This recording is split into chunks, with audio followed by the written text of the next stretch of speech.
হযরত লূত আলাইহিস সালাতু ওয়াস সালাম যেই সময় তার কওমদেরকে নিয়ে চলে গেলেন একটি জায়গায়, আল্লাহ রাব্বুল আলামিন তিনি হুকুম করে জানিয়ে দিলেন, ও লূত তুমি তোমার স্থান ছেড়ে চলে যাও।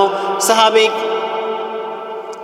আল্লাহ রাব্বুল আলামিনের হুকুম হয়ে গেল, তোমরা তোমার কওমদেরকে নিয়ে যখন চলে যাবে, হিজরত করতে বললেন আমার আল্লাহ রাব্বুল আলামিন তার কওমদেরকে সাথে করে নিয়ে যে কয়জন দাওয়াত গ্রহণ করেছিলেন আল্লাহ রাব্বুল ইজ্জাত ওয়াল জালাল তাদেরকে সাথে করে নিয়ে কিন্তু হিজরত করতে বললেন। আল্লাহ তাআলা বলেন, فَأَسْرِ بِأَهْلِكَ بِقِطْعٍ مِّنَ اللَّيْلِ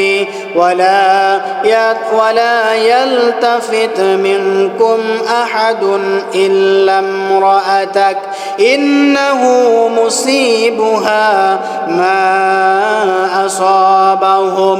সুতরাং তুমি রাত্রের কোনো এক সময়ে তোমার স্ত্রীকে বাদ দিয়ে, তোমার স্ত্রীকে বাদ রেখে তোমার পরিবারবর্গদেরকে বের করে নিবে এবং তোমাদের কেউ যেন পিছনে ফিরে না তাকায়, পিছনে কি হচ্ছে না হচ্ছে তারা যেন না দেখে। নিশ্চয় তাদের যা ঘটবে তা তোমার স্ত্রীর উপরেও কিন্তু তাই ঘটবে। হযরত লূতকে বলা হলো। এবার আল্লাহ তাআলা আরো বলেন, فَأَسْرِ بِأَهْلِكَ بِقِطْعٍ مِّنَ اللَّيْلِ وَاتَّبِعْ أَدْبَارَهُمْ وَلَا يَلْتَفِتْ مِنكُمْ أَحَدٌ وَامْضُوا حَيْثُ تُؤْمَرُونَ। সুতরাং তুমি রাত্রির কোনো এক সময়ে তোমার পরিবারবর্গদেরকে বের করে নিয়ে যাও এবং তুমি ফেরেশতাদের পেছনে পেছনে চলো, তারপর তোমাদের যে কেউ যেন পিছনের দিকে না তাকায় এবং তোমাদেরকে যেন তোমাদেরকে যেখানে যেতে বলা হয় তোমরা সেখানেই চলে যাও। কার কথা?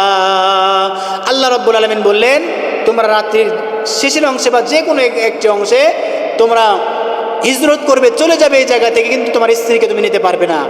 যাওয়ার পরে তুমি কখনো পিছনে ফিরে তাকাতে পারবে না, কারণ পিছনে কি হচ্ছে না হচ্ছে, তোমার স্ত্রী আছে, তোমার ভাই আছে, তোমার পরিবারবর্গ আছে, তুমি সহ্য করতে পারবে না। তোমার কম যেন পিছে না তাকায়, তুমিও যেন পিছে না তাকাও, সমানভাবে যেতে থাকবে।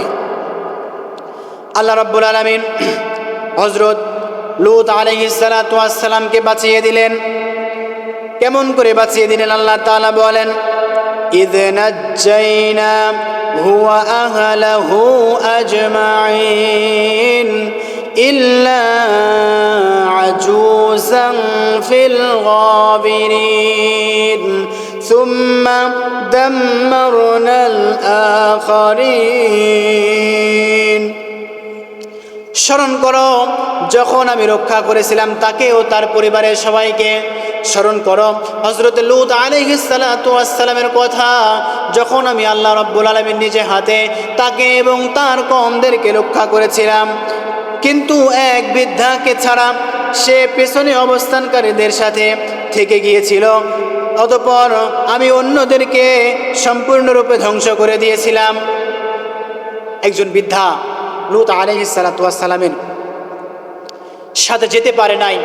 আল্লাহ রাব্বুল আলামিন তার পূর্বের কওম সবাইকে হত্যা করেছিল, কিন্তু ওই সে বৃদ্ধকে হত্যা করে নাই, কারণ সে বৃদ্ধর কোনো দোষ ছিল না। আল্লাহ রাব্বুল আলামিন দোষ বাদ দিয়ে কাউকে কিছু করায় না। সম্মানিত প্রিয় ভাইরা আমার, আল্লাহ রাব্বুল আলামিন তারপরে বলেন, فَأَنْجَيْنَاهُ وَأَهْلَهُ إِلَّا امْرَأَتَهُ كَانَتْ مِنَ الْغَابِرِينَ। অবশেষে আমি লূত ও তার পরিবারের লোকজনকে শাস্তি হতে রক্ষা করলাম, তবে তার স্ত্রী ব্যতীত সে ছিল ধ্বংসপ্রাপ্ত লোকদের অন্তর্ভুক্ত। স্ত্রী ব্যতীত সমস্ত মানুষদেরকে আল্লাহ রাব্বুল আলামিন যারা ইসলাম ধর্ম গ্রহণ করেছিল তার পরিবারদেরকে কিন্তু তিনি রক্ষা করেছে আমার আল্লাহ। এরপরে একজন ব্যক্তি বাদে তিনি হলো তার স্ত্রী। তার স্ত্রীকে আল্লাহ রাব্বুল আলামিন কিন্তু রক্ষা করে নাই। তার স্ত্রীকে আল্লাহ রাব্বুল আলামিন আসমান থেকে সেই কঙ্কর নিক্ষেপ করে দুনিয়া থেকে বিদায় করে দিয়েছেন। আল্লাহ রাব্বুল আলামিন বলেন, মুমিনদেরকেও বাঁচানো হলো। যারা মুমিন, নিজেকে ইমানদার দাবি করে তাদেরকে আল্লাহ রব্বুল ইজ্জাত ওয়াল জালাল বাঁচিয়ে দিলেন। আল্লাহ রব্বুল আলামিন বলেন, فأخرجنا من كان فيها من المؤمنين। অতঃপর সেখানে সেসব মুমিন ছিল, সেখানে যে সকল মুমিন বান্দা ছিল আমি তাদেরকে বের করে নিলাম। লূত আলাইহিস সালাম তার পরিবার বর্গদেরকে সাথে করে যখন নিয়ে যায়, যাওয়ার পরে তার কওমের ভিতরে যারা মুমিন ছিল, আল্লাহকে মানত, আল্লাহকে বিশ্বাস করত, নবীকে মানত, নবীকে বিশ্বাস করত, আল্লাহ রব্বুল আলামিন কিন্তু তাদেরকে রক্ষা করেছেন, তাদেরকে কিন্তু ধ্বংস করে দেন নাই। বেছে বেছে রব্বুল আলামিন তাদেরকে বের করেছেন। এটা ছিল আল্লাহর অনুগ্রহ। আল্লাহ রব্বুল আলামিনের অনুগ্রহ ছাড়া এই পৃথিবীতে কোনো কিছু হয় না। আল্লাহ রব্বুল আলামিনের হুকুম ছাড়া কিন্তু এই পৃথিবীতে কিছু হয় না। আল্লাহ তাআলা বলেন, নি'মাতাম মিন ইনদিনা কাযালিকা নাজজি মান শাকার। এটা আমার বিশেষ অনুগ্রহ, যারা অকৃতজ্ঞ এভাবে আমি তাদেরকে পুরস্কৃত করে থাকি। আল্লাহ রাব্বুল আলামিন বলেন, যারা কৃতজ্ঞ হয়, আমি আল্লাহর হুকুম আহকামগুলো মেনে চলে, আমি আল্লাহকে মানে, নবীকে মানে, সমস্ত কিছু মানে, ওই সকল ব্যক্তিকে আমি আল্লাহ রাব্বুল আলামিন এইভাবে সাহায্য করে থাকি। বলেন সুবহানাল্লাহ। তাহলে আল্লাহ রাব্বুল ইজ্জাত ওয়াল জালাল তার রাসূল হযরত লূত আলাইহিস সালামকে এইভাবেই রক্ষা করলেন। এইভাবেই মুমিন এবং নবী লূত আলাইহিস সালাতু ওয়াস সালাম বেঁচে গেলেন। তার স্ত্রী কিন্তু বাঁচতে পারে নাই। এরপরে আল্লাহ রাব্বুল আলামিন মুমিন যারা হয়েছে, ইমানদার যারা হয়েছে, তাদেরকে বেছে বেছে রব্বুল আলামিন তাদেরকে মুক্তি দিয়েছেন। এটা আল্লাহ রাব্বুল আলামিন নিজের চাওয়া। নিজে মুমিনদেরকে কখনো শাস্তি দিতে চায় না, তবে মুমিনদেরকে আল্লাহ রাব্বুল আলামিন পরীক্ষা নেয়। এই পরীক্ষায় আমাকে আপনাকে উত্তীর্ণ হতে হবে।